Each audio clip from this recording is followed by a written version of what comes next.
Phosphorus. It might not be as famous as carbon or oxygen, but this element is just as vital for life. Imagine it as a key building block. Without it, we simply would not exist. Phosphorus helps form our DNA, which is the blueprint of life. It's crucial for energy transfer within ourselves, which powers every single thing we do from a simple breath to a complex thought. Phosphorus is there, but its importance extends far beyond human beings. Every single living organism on Earth relies on phosphorus. Plants need it to grow and thrive, animals need it to build bones and teeth. It's all around a fundamental element circulating through our environment in a delicate balance. We find phosphorus in rocks, water, and soil. It's constantly on the moon, cycling through these different parts of the environment. This journey, the phosphorus cycle, is a fascinating story of interconnectedness and balance, which helps us understand to appreciate the delicate web of life on Earth. So, let's follow phosphorus on its journey through the phosphorus cycle. It all begins with rocks, the Earth's natural storehouses of phosphorus.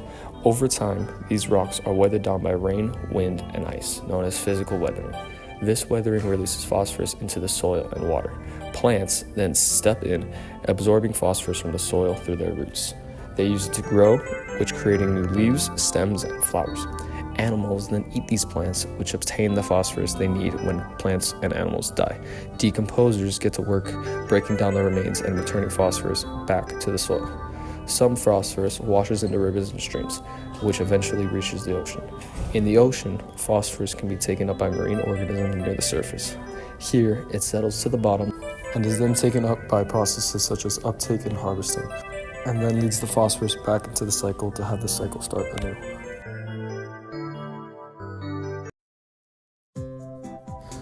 The phosphorus cycle is unique compared to other cycles like the water or carbon cycle.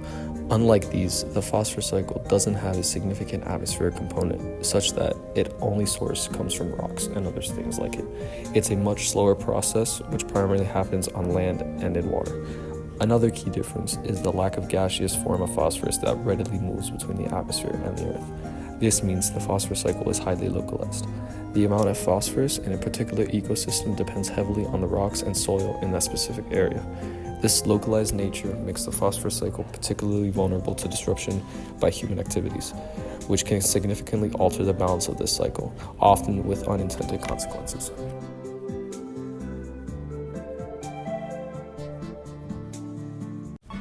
Humanity's impact on the phosphorus cycle has played a major part in the phosphorus cycle as a whole all around the world, often with detrimental effects. Mining for phosphorus to use in much of the agricultural fertilizers extracts large quantities from the earth, which depletes the natural reserves. Runoff from agricultural fields carries excess phosphorus into rivers and lakes, which then gets placed into oceans, which upsets the balance of phosphorus in those ecosystems. This excess phosphorus acts like a super fertilizer in our waterways. It leads to a phenomenon which is called eutrophication, the excess growth of algae, which then blocks sunlight and suffocates fish and other aquatic life. The result is dead zones, areas devoid of life in rivers and lakes and oceans. The way we manage wastewater also plays a role. Sewage and industrial waste often contains high levels of phosphorus, and if not treated properly, these could be seeped into the surrounding areas.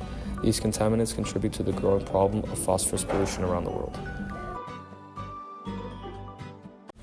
The phosphorus cycle, which is often overlooked, is vital for life as we know it, not only for human beings, but for all animals around the world, and we must learn to manage this precious resource more sustainably. Reducing our reliance on phosphorus-rich fertilizers is crucial in the agricultural department. This involves adopting practices like crop rotation and organic farming to help minimize the use of fertilizers that contain large amounts of phosphorus. Minimizing phosphorus runoff from agricultural fields is another crucial step. Better strips along waterways can help excess phosphorus before it reaches rivers and lakes. Improved wastewater treatment plants can remove phosphorus from sewage and industrial waste to reduce the runoff into the surrounding oceans and waterways.